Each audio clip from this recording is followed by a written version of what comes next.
নমস্কার, আমি মিলি সরকার Bengali urban kitchen থেকে বলছি। আমার ইউটিউব ফ্যামিলির সকল দর্শক বন্ধুরা কাছে দূরে যেখানে যে আছেন সবাইকে অনেক অনেক প্রীতি ও শুভেচ্ছা জানিয়ে শুরু করছি আজকে আমার রেসিপি। আজকে আমি বানাচ্ছি টমেটো কুলের চাটনি। এখন শীতের শেষ, এখন বাজারে পাওয়া যাচ্ছে প্রচুর কুল। সেই টোপা কুল দিয়ে আর টমেটো দিয়ে আজকে আমি তৈরি করেছি চাটনি, যেটা শেষ পাতে খেতে কিন্তু দুর্দান্ত লাগে। আসুন দেখে নেওয়া যাক কীভাবে আমি খুব সহজেই এই কুল আর টমেটোর চাটনি তৈরি করেছি ঘরে। চাটনি তৈরি করতে আমার অবশ্যই তো লাগবে কুল, পাকা কুল আর টমেটো। এখানে আমি 2টো টমেটো আর 100 গ্রাম মতো কুল নিয়ে নিয়েছি। প্রথমে কুলের এই যে বোটা দিকটা আছে সেটা ছাড়িয়ে নিচ্ছি, ভালো করে ধুয়ে নেব, তারপরে এগুলোকে কেটে নেব।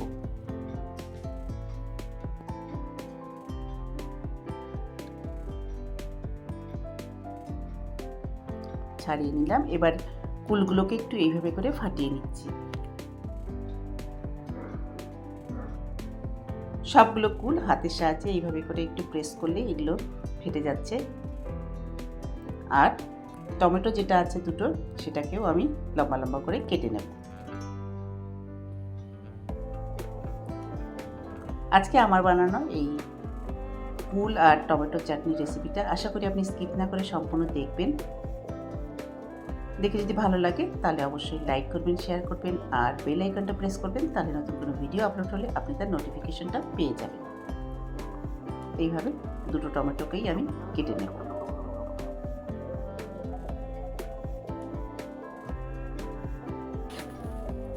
টমেটোগুলো কেটে নিয়েছি, কুলগুলোকেও ফাটিয়ে নিয়েছি। এবার যাব এটা রান্না করার দিকে। রান্নার জন্য কড়াই বসিয়ে দিয়েছি। কড়াইতে দিয়ে দেব 1 চামচ মতো তেল, সর্ষের তেল দিয়েছি। তারপর তেল গরম হয়ে গেলে আমি এর মধ্যে দিয়ে দিচ্ছি 1টা শুকনো লঙ্কা আর আধা চামচ মতো সর্ষে।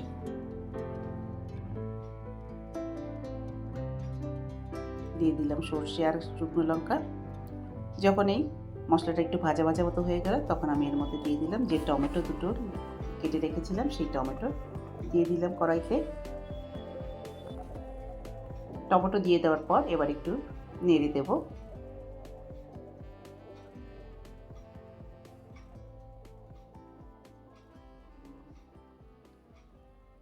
নেড়ে দিচ্ছি।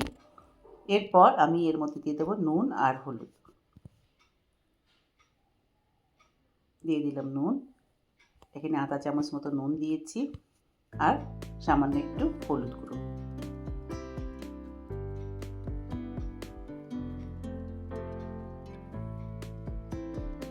নুন আর হলুদ গুঁড়ো দিয়ে দেওয়ার পর আবারও একটু নেড়ে দিচ্ছি। কুলটা আমি এখনই দেবো না, এরপর এটাকে ঢাকা দিয়ে দেবো। ঢাকা দিয়ে একটু নরম হয়ে গেলে তারপরে কুলটা দেবো, কারণ কুলটা অনেকটাই নরম। এবার ঢাকা দিয়ে দিলাম। ঢাকা দিয়ে আঁচটাকে কিন্তু কম করে দিয়েছি। 3-4 মিনিট ঢাকা দিয়ে রান্না হতে দিয়েছি। এরপর ঢাকাটা সরিয়ে নিলাম। সরিয়ে নিয়ে এবার আবারও নেড়ে দিচ্ছি। দেখুন টমেটোগুলো সুন্দর নরম হয়ে এসছে প্রায়। একটু ভালোভাবে করে নেড়ে দিচ্ছি।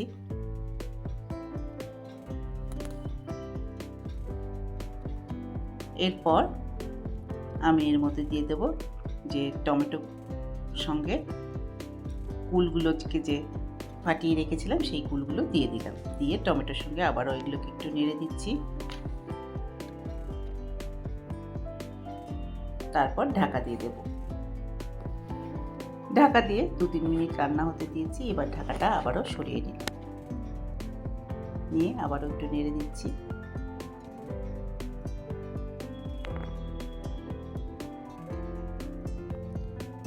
এরপর আমি এর মধ্যে দিয়ে দেবো জল। জলটা এখানে আমি একটু বেশি দিয়েছি, কারণ আমি এটা একটু পাতলা চাটনি মতো করতে চাইছি, সেই জন্য। আপনার কিন্তু যদি মনে হয় কম জল দেবেন, সেটাও কিন্তু আপনি করতে পারেন। এখানে আমি আধা বাটি জল দিলাম, দিয়ে নেড়ে দিচ্ছি।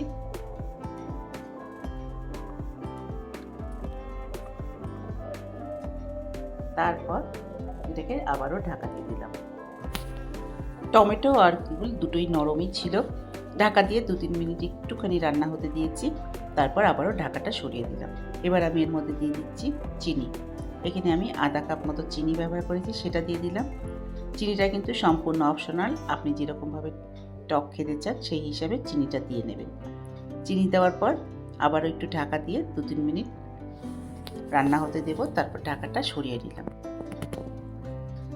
দেখুন চিনি মেল্ট হয়ে গেছে আর চাটনিও তৈরি হয়ে গেছে। এবার একটু নেড়ে দিচ্ছি।